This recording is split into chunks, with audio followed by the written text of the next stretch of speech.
On va y aller parce que Brio m'a dit on y va, donc les absents arriveront en cours de route. Euh, Merci d'être encore avec nous après ces 2-3 jours assez intenses. J'espère que ça s'est bien passé dans vos camps de base et je vous demande d'être avec nous pendant encore la petite heure qui suit jusqu'à la fin de la session pour atterrir en douceur tous et toutes ensemble. Et la dernière séquence qu'on a, donc, avant la plénière de clôture où Brieux, Nils et le reste de l'équipe auront un certain nombre d'informations à vous transmettre et de dernières choses à vous dire avant de se séparer, on a une dernière intervention qu'on aime beaucoup, qui a une petite tradition de CEC qu'on appelle l'appel de la jeunesse, où l'intention c'est de trouver une personne de idéalement moins de 27 ans, déjà engagée, militants, militantes pour le climat, la transition écologique et sociale, pour montrer que c'est pas, qu'en fait c'est l'affaire de tous, et pour vous quitter avec un élan de motivation et d'inspiration. Et donc aujourd'hui, je suis très heureux d'accueillir Charlie. Charlie qui est facilitatrice à la coopération chez Fertile, qui est l'école de la coopération. Allez voir, c'est vraiment super ce qu'ils font.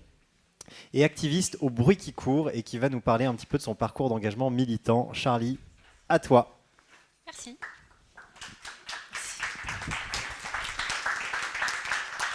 Merci beaucoup. J'ai mis tout mon accoutrement de jeune pour que vous ayez toutes vos idées reçues qui s'activent dès maintenant.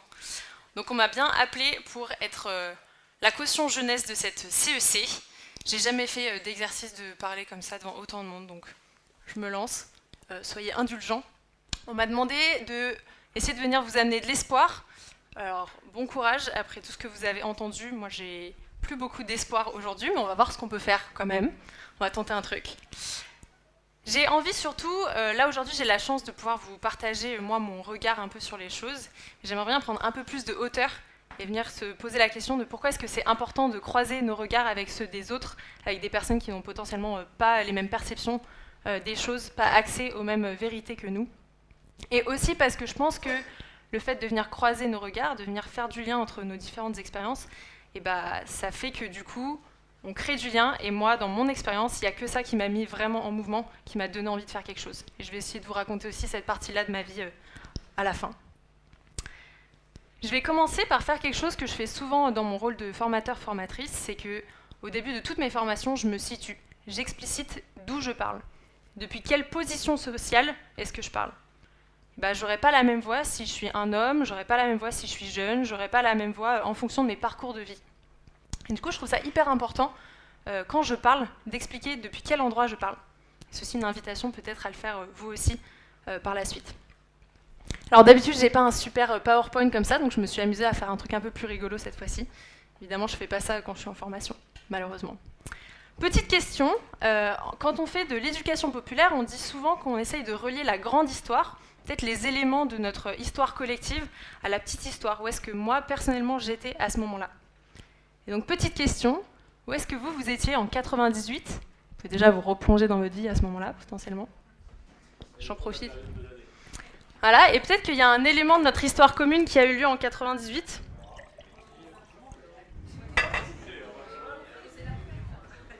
La réponse est sur ma tête, a priori. La Coupe du Monde de 98. Évidemment, il y a eu autre chose d'extrêmement important, c'est ma naissance à moi. Donc je suis née en 98 quand on a gagné, à peu près. Être née en 98, ça veut dire que je suis née en même temps que Google, qui a probablement eu beaucoup plus d'impact sur vos vies que ma présence. Ça veut aussi dire que je suis née en même temps que notre star nationale Mbappé, et que je suis sortie en même temps que le dîner de cons, que vous êtes peut-être allé voir au ciné. Moi, j'existais pas encore à ce moment-là. Ça veut dire que je demandais des Polly Pocket à Noël, que j'ai pas eu le temps de voir passer la tectonique, et que j'ai vu de mes yeux vus, promis, le coup de boule de Zizou à la télé. J'étais suffisamment âgée pour voir ça. Ça veut aussi dire que moi, mon souvenir de la Manif pour tous, j'étais au collège, je me souviens de débattre de ce sujet-là dans la queue pour aller à la cantine avec mes amis. Je commençais à me rendre compte que on pouvait aussi avoir une voix et demander des droits. Je me souviens qu'au lycée, je suis devenue végétarienne parce que j'ai vu une vidéo YouTube qui parlait de l'industrie de la viande. Ça m'a choquée. J'en ai parlé avec mon papa. On a eu 2-3 échanges. Il est devenu aussi végétarien 2 semaines après. Suffisamment rare pour être noté. Ça veut dire que quand j'étais... Ouais. En plus, j'y connaissais pas grand-chose, je lui ai vraiment montré la vidéo. Ça veut dire que quand j'étais enfant, quand j'avais des questions, je posais des questions à ma maman, qui est ici. Après, j'ai commencé à poser mes questions à Google, et ça peut m'arriver aujourd'hui de poser mes questions à ChatGPT. Ça veut dire que les attentats de Charlie Hebdo, moi je les ai vécus quand j'étais au lycée. Je me souviens très bien de ce sentiment de « Ah, je suis peut-être pas autant en sécurité dans mon pays que ce que je pensais ». J'ai vécu le Brexit au moment de mon bac. Pareil, la géopolitique, un peu plus complexe que ce que je pensais, un peu moins immuable que ce que je croyais. Je suis allée marcher dans les rues pour MeToo, j'ai emmené ma maman. Alors ça, c'est absolument pas une photo de moi je ressemblais plutôt à ça à ce moment-là. Et ça veut dire qu'en l'espace de 10-15 ans, j'ai commencé à voir aussi les personnes autour de moi changer avec la société. J'ai vu ma grand-mère notamment accueillir toute la diversité de ses petits-enfants, des personnes adoptées du Kazakh, des petits-enfants burkinabés, des petits-enfants algériens, etc. Mais aussi des petites filles lesbiennes, trans, etc. Donc tout un univers auquel elle n'avait pas forcément accès avant. Et ça, c'est ma grand-mère. Et de l'autre côté, j'ai vu mon autre grand-mère se mettre à lire Valeurs actuelles, à mon plus grand désarroi, et commencer à avoir une vision assez étriquée de ce que moi je pouvais percevoir du monde, en tant que jeune wokiste, visiblement. Ça veut dire que depuis que je suis ado, j'ai accès en un clic à la violence du monde, ce qui est à la fois traumatisant et complètement désensibilisant. Plus me sentir touchée par ce qui se passe dans le reste du monde, parce que je le vois trop souvent. À ce moment-là, donc je commence à être adulte et je décide de partir aux États-Unis pour faire des petites études de sociologie. Et là, j'ai la chance de beaucoup lire et de m'intéresser notamment à plein d'autres sociétés, plein d'autres époques. Et du coup, de me rendre compte de manière assez évidente que, en fait, il y a plein d'autres façons de faire. Il y a plein d'autres façons d'organiser nos rapports de genre, il y a plein d'autres façons de se relier à la nature, plein d'autres façons de traiter les animaux, plein d'autres façons de concevoir le pouvoir, de prendre des décisions, etc. Et donc, encore une fois, ce qui me semblait être fixé, figé, évident, ne l'était pas du tout. Parce qu'à d'autres époques, ça ne se faisait pas comme ça. Donc peut-être qu'on peut modifier aussi celle dans laquelle on est. J'ai aussi pris le temps de me rendre compte de la violence aussi sociale du monde, mais aussi des incohérences écologiques dans lesquelles on était. Et donc moi, je fais des allers-retours à New York pour venir voir ma famille, etc. Et je sens petit à petit mon ventre se serrer dans l'avion. Mais globalement, je pratique un déni très efficace. Et je me souviens de me dire, c'est pas grave, on continue comme prévu. Des études, un master, un travail, peut-être un jour des enfants, un travail, la retraite. Je vous fais pas la suite.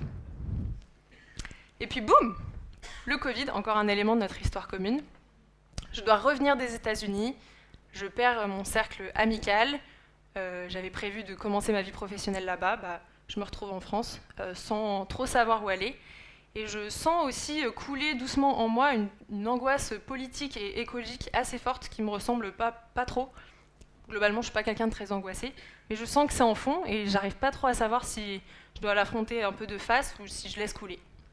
On va faire une petite pause sur l'histoire de ma vie qui vous intéresse de manière passionnée, évidemment. Pour reprendre de la hauteur, pourquoi est-ce que je fais ça ? Pourquoi est-ce que je prends le temps de vous raconter un petit peu ma vie ?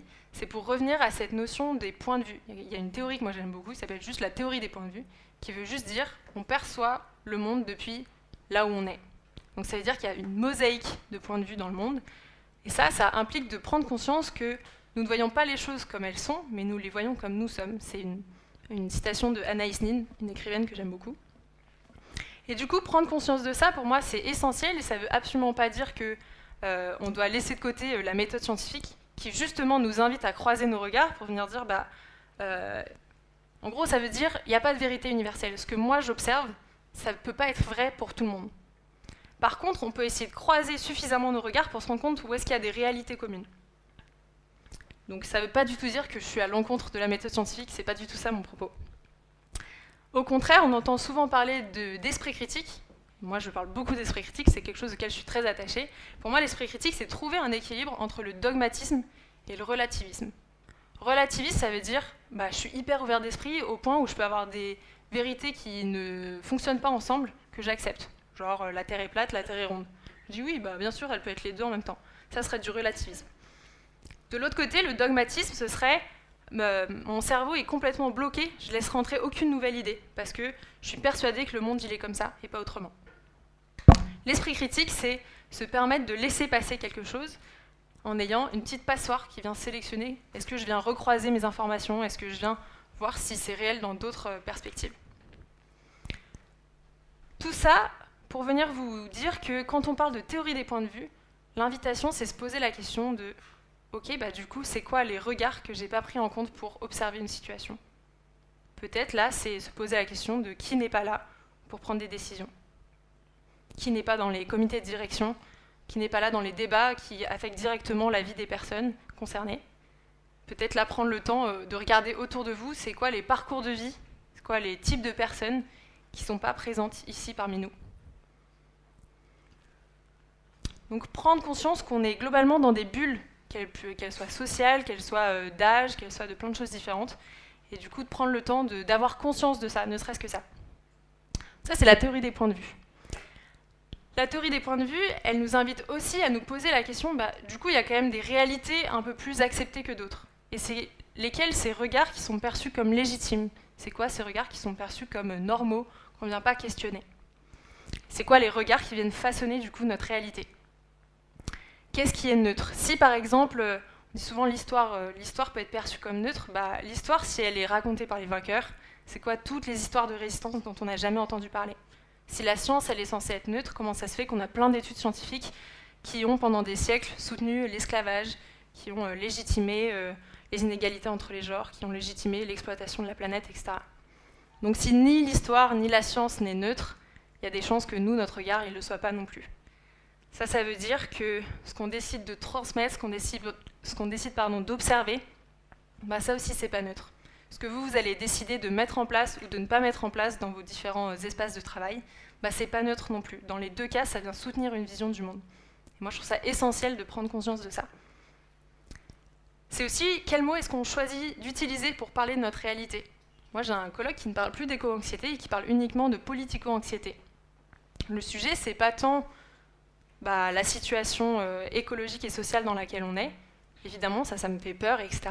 Mais moi, ce qui me fait encore plus peur, c'est de sentir que collectivement, on n'est pas en train d'aller dans la bonne direction. On n'est pas en train d'y faire face ensemble de manière logique.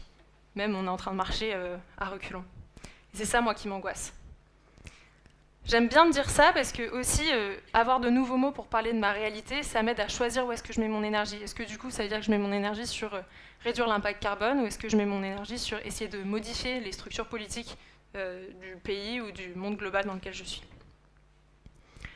On entend beaucoup parler de fake news, on entend beaucoup parler de concentration des médias, de perte de confiance des citoyens dans la réalité et on sait que quand les citoyens ne savent plus où trouver leur réalité, ils vont se tourner vers des leaders pas super, qui vont donner des visions de la réalité sursimplistes, trop simplistes. Même ChatGPT nous le dit, quand on manque d'esprit critique, ça vient favoriser la polarisation de la société, on se met dans des cases, on vient se confronter, la radicalisation et des dérives autoritaires. C'est ce qu'on observe en ce moment en Hongrie, je ne vous développe pas, en Russie, au Brésil, aux US, et il n'y a pas de raison qu'on se sente protégé de ça en France. Donc cette question de quel regard viennent façonner nos réalités, pour moi, il est essentiel à un niveau individuel, mais aussi à un niveau beaucoup plus global.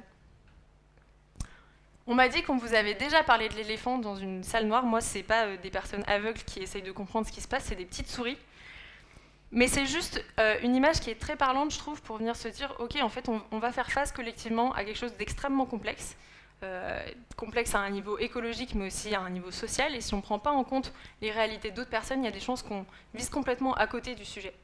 Et potentiellement qu'on utilise l'écologie comme un moyen de renforcer des injustices sociales, par exemple. Il me semble qu'on vous a beaucoup parlé du plafond des limites planétaires, comment on prend aussi en compte le plancher social, dans quelle situation on n'a pas envie de mettre les personnes à cause de nos besoins collectifs. Prendre en compte ces nouveaux regards, c'est pas juste les inclure, mais c'est aussi les légitimer et leur donner du pouvoir. Donc ça veut dire, moi aujourd'hui je vous parle au nom de la jeunesse, ça veut pas dire grand chose, il y a plein d'autres personnes qui ont mon âge, qui ont des parcours très très différents. Mais peut-être que je peux vous partager une frustration que j'entends beaucoup autour de moi chez des jeunes qui essayent de se mettre en mouvement. On a beaucoup l'impression qu'on nous dit « Allez les jeunes, c'est super ce que vous êtes, vous allez changer le monde !» On se dit « C'est super, on aimerait bien changer le monde, sauf qu'on n'a pas le pouvoir. On n'a pas accès à des espaces de prise de décision, on n'a pas l'impression de pouvoir avoir un impact suffisamment fort pour changer les structures. » et on en a un petit peu ras-le-bol de se balader dans la rue à crier parce qu'on n'a pas que ça à faire de nos vies. Donc c'est pas juste, je reviens en arrière, ça veut pas juste dire nous inclure, nous écouter, mais ça veut aussi dire comment je valorise d'autres regards et comment est-ce que je leur donne de l'espace pour avoir du pouvoir sur le monde. Alors oui, il y a nos regards qui ne sont pas pris en compte en tant que jeunes, mais il y en a plein d'autres. Le regard des personnes âgées, qui sont souvent négligées, le regard des personnes immigrées, dont les histoires sont souvent effacées, le regard des femmes, des personnes minorisées de genre, dont on peut se moquer ou dont les regards sont minimisés, le regard des personnes qui vivent dans les quartiers populaires, par exemple, qu'on a enfermés dans des stéréotypes tellement énormes qu'on n'a même plus accès à la complexité de leur parcours de vie, etc., etc. Est-ce que j'en avais un autre ? Le regard des personnes handicapées, voilà, je l'ai fait moi-même, qu'on invisibilise trop souvent. Tout ça, juste pour se dire, prenons le temps d'aller observer c'est quoi ces autres regards. Prenons le temps de se dire, les personnes qui sont présentes dans cette salle, il y a plein de parcours qui manquent pour pouvoir faire face à la réalité collective. On vous a beaucoup parlé de cet aspect structurel. Si on a envie d'avoir une approche structurelle, ce croisement de regards, il va être essentiel. Ça n'a pas besoin d'être un truc lourd et relou. Moi, j'aime bien utiliser... Je sais qu'hier, Raph vous a parlé des lunettes d'émerveillement. Aujourd'hui, j'ai envie de vous parler des petites lunettes de curiosité. Comment est-ce que... y a des moments où je me dis, OK, je vais aller me greffer sur la petite montagne de l'autre personne et voir le monde depuis sa perspective. Et qu'est-ce que moi, ça peut m'amener et quel lien ça peut créer aussi entre nous, de prendre le temps d'aller voir le monde depuis sa perspective. Et pas se dire, si on reprend l'exemple des petites souris et de l'éléphant, pas venir en confrontation de moi ma réalité c'est que c'est un caillou parce que je suis au niveau des pieds de l'éléphant, moi ma réalité c'est que c'est un serpent et chacun se rentre dedans. Comment je prends le temps, hop, je vais aller voir, ok en fait là-bas c'est vraiment un serpent la réalité, et ici ah ouais en fait la réalité c'est un caillou et peut-être qu'on va essayer de trouver quelque chose qui fait sens avec ces deux informations là. Petite invitation. Mettre ces lunettes de curiosité, c'est pas juste pour faire joli, c'est pas juste parce que c'est intéressant, mais c'est parce que moi je suis persuadée qu'il n'y a pas d'autre manière de transformer le monde que de commencer par transformer notre propre regard sur le monde. Je remets play sur ma vie. On s'est arrêté, j'avais 23 ans je crois. J'étais un peu perdue. Je continue à me poser plein de questions. Où est-ce que je veux habiter ? Moi je me suis toujours projetée à l'étranger, mais du coup avec cette histoire d'avion, qu'est-ce qu'on fait ? Est-ce que je fais des études alors que j'ai l'impression qu'il y a d'autres problèmes plus urgents ? Est-ce que j'investis dans ma vie professionnelle alors que j'ai l'impression que je ne serai plus en vie au moment de ma retraite ? Puis des questions un petit peu plus existentielles. Est-ce que je peux avoir des enfants dans ce monde-là ? J'ai très envie d'avoir des enfants, mais ça me fait trop peur. Est-ce que ça sert à quelque chose d'être militante politique ? Ou est-ce qu'on va là aussi me mettre dans une case où je ne serai plus entendue si je prends ce rôle-là ?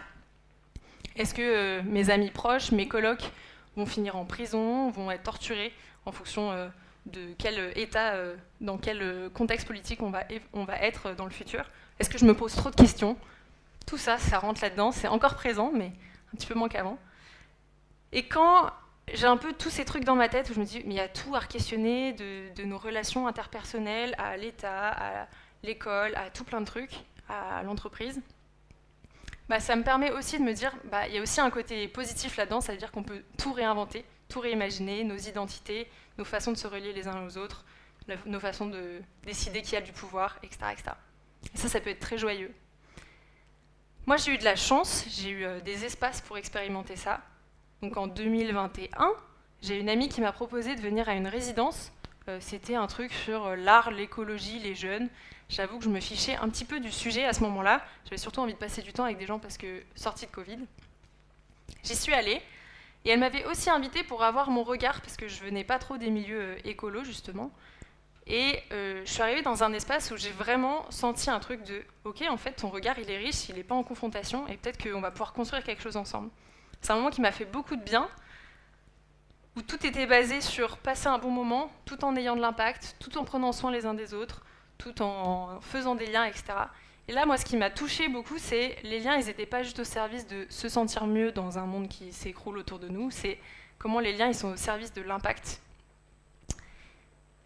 Ça a donné naissance à un collectif qui s'appelle Le Bruit qui court, qui aujourd'hui fait des actions pour lutter pour la justice sociale et écologique. Beaucoup des outils qu'on a utilisés cette semaine-là, ils viennent de Fertile, sur comment on met en lien nos regards de manière respectueuse.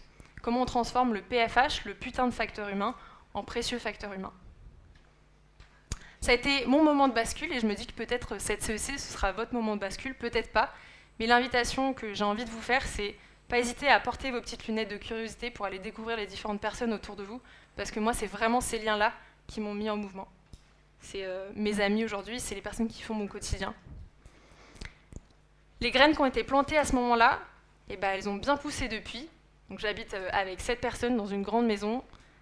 J'ai décidé de ne pas faire mes études et je fais plein d'autres choses qui sont super. J'ai notamment décidé de commencer à travailler avec Fertile, avec Raph qui est ici, pour accompagner des individus, des structures à transformer la façon dont elles font groupe pour pouvoir impacter le monde derrière.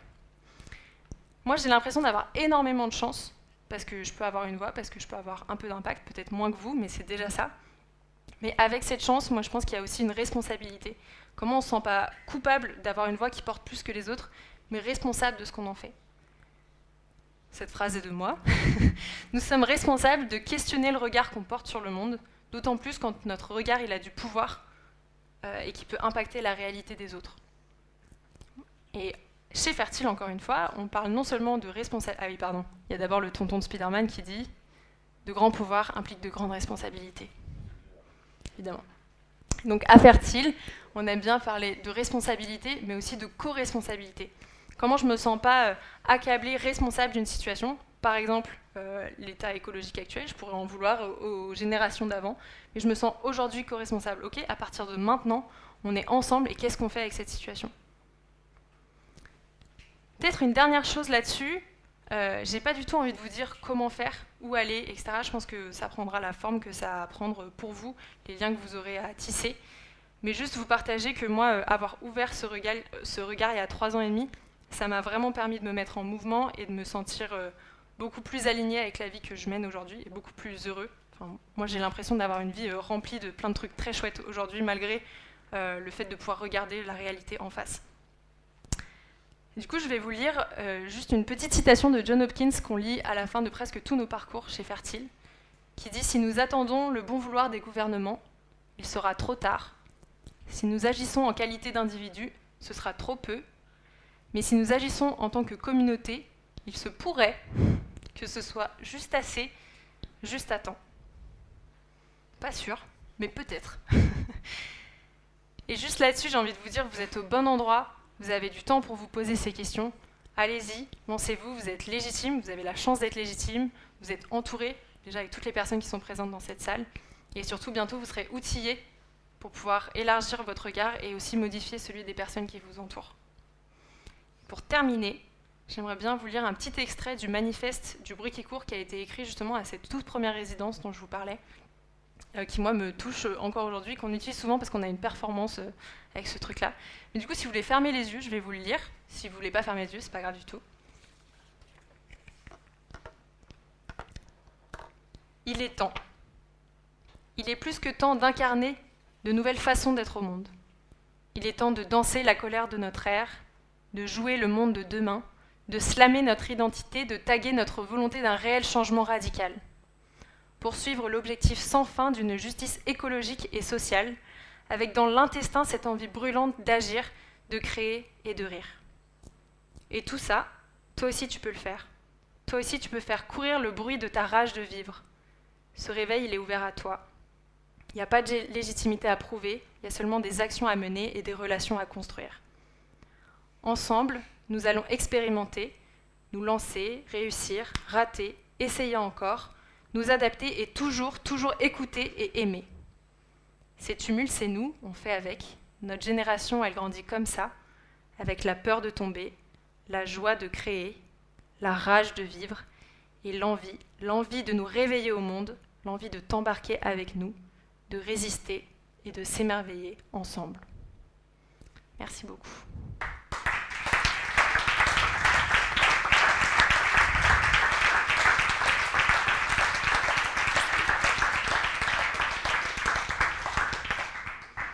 Alors j'ai un tout petit peu dépassé le timing, donc je ne sais pas combien de temps j'ai. Plus beaucoup de temps. 5-7 minutes. Bah, on va commencer avec 5 minutes de retard. Est-ce qu'il y a des questions pour Charlie?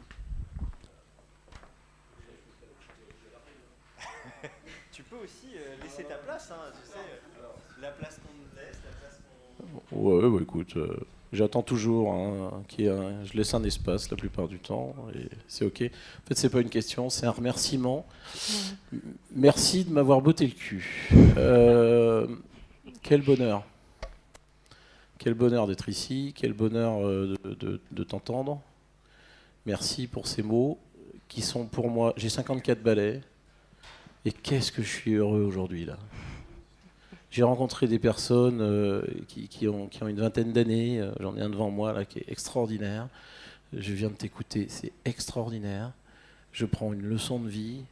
Je te remercie de ta joie, de ton envie, de tes solutions que tu proposes en toute humilité. Tu me ramènes à l'âge de pierre. Moi, c'est génial. J'adore. Et je voulais juste te dire ça, mais avec une ferveur énorme. Merci, merci et encore merci. Voilà.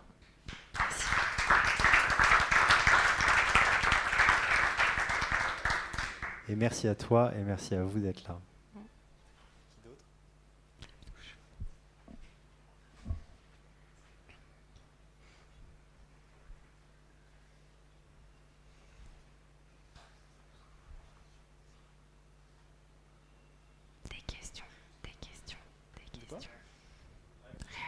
Oui, ça peut être des réactions. T'es où et on peut venir dans le collectif là?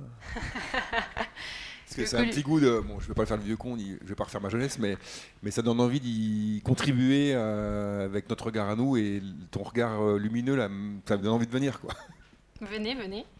Briticourt, il est partout en France, et au début, justement, c'était une résidence pour les jeunes, et on a décidé de retirer ce terme et d'accepter n'importe quel de votre âge, du moment que la vision du monde dont on parle vous parle, venez. Et donc on a des espaces de danse où il y a des gens de tout âge qui viennent. Donc ouais, venez. N'hésitez pas. Moi, j'ai envie de vous poser une question à vous, en fait, suite à ton témoignage. C'est la question de se confronter à d'autres regards et de l'inclusion. Qu'est-ce que ça vous fait? C'est vrai que dans l'entreprise, les voix des personnes racisées, les voix des personnes plus précaires, elles sont... Alors, il y a des personnes précaires dans les entreprises, puisqu'il y a des emplois qui vont sur toute la chaîne hiérarchique, mais est-ce qu'ils sont écoutés dans les CODIR? Finalement, c'est quoi votre confrontation à l'altérité?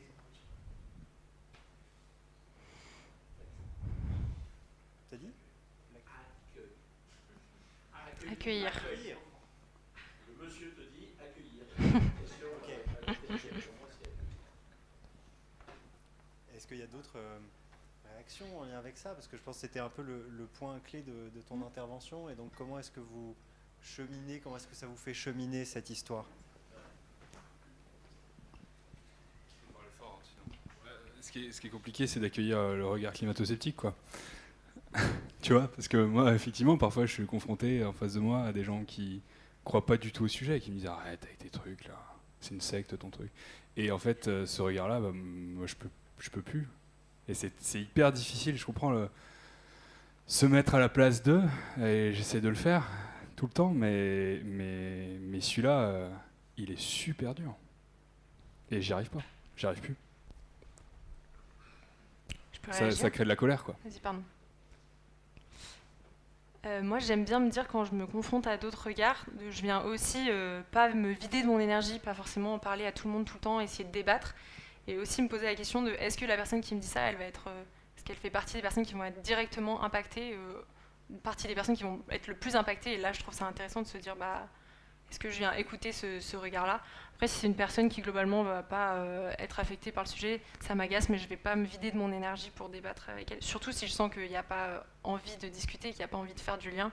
Je le fais pas aussi pour garder mon énergie pour tous les autres liens qui peuvent être chouettes à se créer.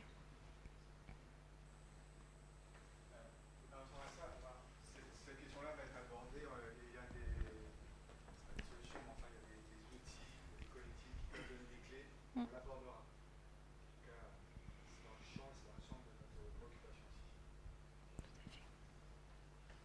Je voulais témoigner de la façon dont je reçois ce témoignage, comme une triple confirmation qui a démarré avant-hier en disant comment est-ce qu'on embarque dans nos sociétés les personnes qui nous entourent.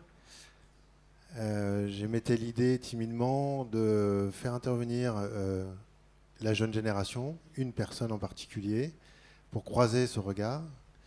Ce matin, on a fait une balade en binôme. Voilà, on était ensemble et on se posait cette question de comment travailler ensemble avec la génération qui n'est pas la nôtre, mais qui est forcément impactée par nos choix. Et on a un pouvoir, certes, mais aussi on va vous donner de l'espace. Et cet espace, il faut qu'il soit partagé, à mon sens. Et la triple confirmation, c'est cet échange, cette conférence, qui m'incite en fait simplement à le mettre en action dans le cadre de notre démarche au sein de la CEC, mais aussi dans la feuille de route qu'on va se donner dans nos entreprises pour transformer de l'intérieur avec d'autres regards, pas que le nôtre, pas celui dont on est convaincu, mais on veut le rendre accessible par différents moyens. Et je pense que vous représentez un porte-parole qui a beaucoup d'impact.